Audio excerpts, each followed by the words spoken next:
All of us here are basically Buddhist or Buddhist inclined. For Buddhism to exist and for Buddhism to develop, we need to have a place that is more than just a temple where people come to pray, offer incense, or just pay respects to the monk or the teacher.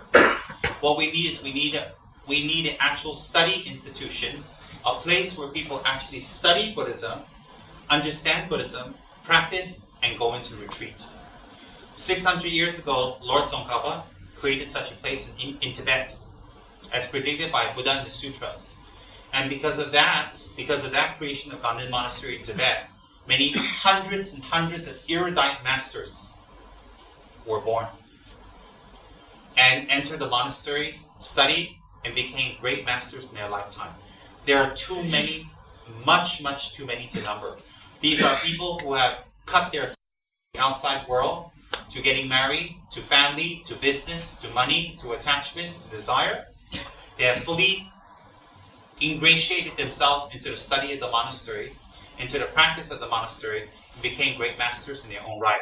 Some remain in the monasteries to teach the younger monks. Some are sent abroad to give teachings to lay people. So there are many duties.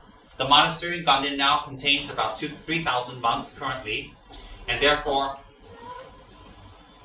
not always easy to get teachings because of the language difficulties. So therefore, what I would like to create in Malaysia very much is such an institution.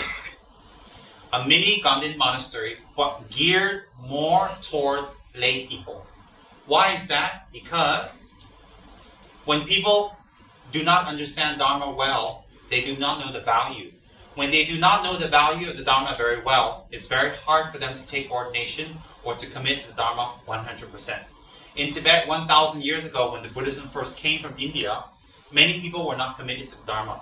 It was in pioneer stages. Similarly now, that's what's happening in Malaysia. There are many people interested, and there are many people who like it, but to go 100% into it is very difficult for them because they do not understand the Dharma. Those who understand the Dharma, those who practice the Dharma, those who have taken refuge in the Dharma, the signs will be renunciation.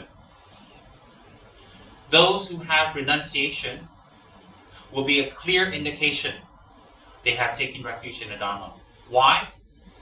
Those with attachment have not taken refuge in the Dharma, or their refuge is not strong. The reason is because refuge and renunciation go hand in hand. When one has renunciation, one is able to practice Dharma, one is able to engage in various meditations and studies in order to gain higher insight. When one does not have renunciation, one is not able to gain higher insights. Why? Because one's mind is occupied on taking care of family, children, husband, wife, money, work, and food, and most of our life is spent taking care of those kind of attachments. So therefore, one who has taken refuge in the Dharma, who engages in the Dharma 100%, the mind of renunciation will arise. When the mind of renunciation arises, then one will look into one situation and say, I'm not the only one who is stuck in samsara. I am not the only one who remains in samsara, but there are many other beings, formless. So therefore, when we have renunciation, we will engage in higher Dharma practices. We'll engage in higher meditation. Meditation consisting of two types, analytical and awareness. All Buddhist meditation falls under two categories. One is analytical, one is awareness. Awareness is practicing meditation to focus your mind on one object, whether it's a breath or a yidam, to develop powerful concentration. The second type of meditation in Buddhism is analytical.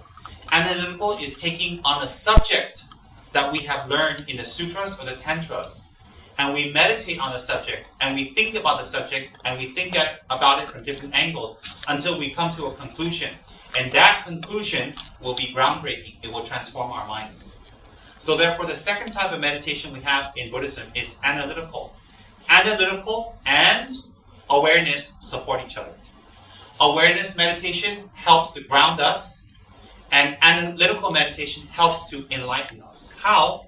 When we have analytical meditation, it helps us to think about karma, impermanence, death, refuge, the three jewels, the existence of karma, enlightenment, past and future lives, present lives, past lives, future lives. We can analyze, we can think, we can meditate. We can gain firm affirmation that those teachings exist or those dharmas exist.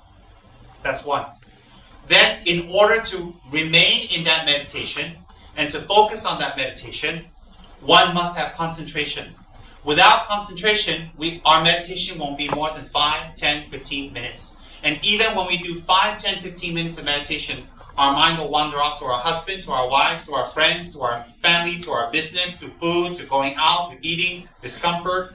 Our mind will wander. So therefore, insight meditation or concentrated or awareness meditation goes hand in hand together with analytical meditation. So therefore, analytical meditation is dwelling or focusing on a certain subject that we have learned from our teachers. And when we focus on that subject, we meditate on the subject. When we meditate on the subject, it's to break the subject apart in order to understand it even better. When we understand it perfectly, then faith arises in the three jewels. When the faith arises in the three jewels, it arises from meditative understanding, not blind faith. Therefore, one's practice will be very firm. Second is, in order to have that type of meditation, one needs to have clear, straightforward awareness. One's awareness and one's complete concentration must be very strong. If one has concentration, and the concentration is very strong, then analytical meditation will become very strong. If analytical meditation becomes very strong, attainments will arise. Very simple, so it's related. But in order for any type of meditation to arise, we need a collection of merits.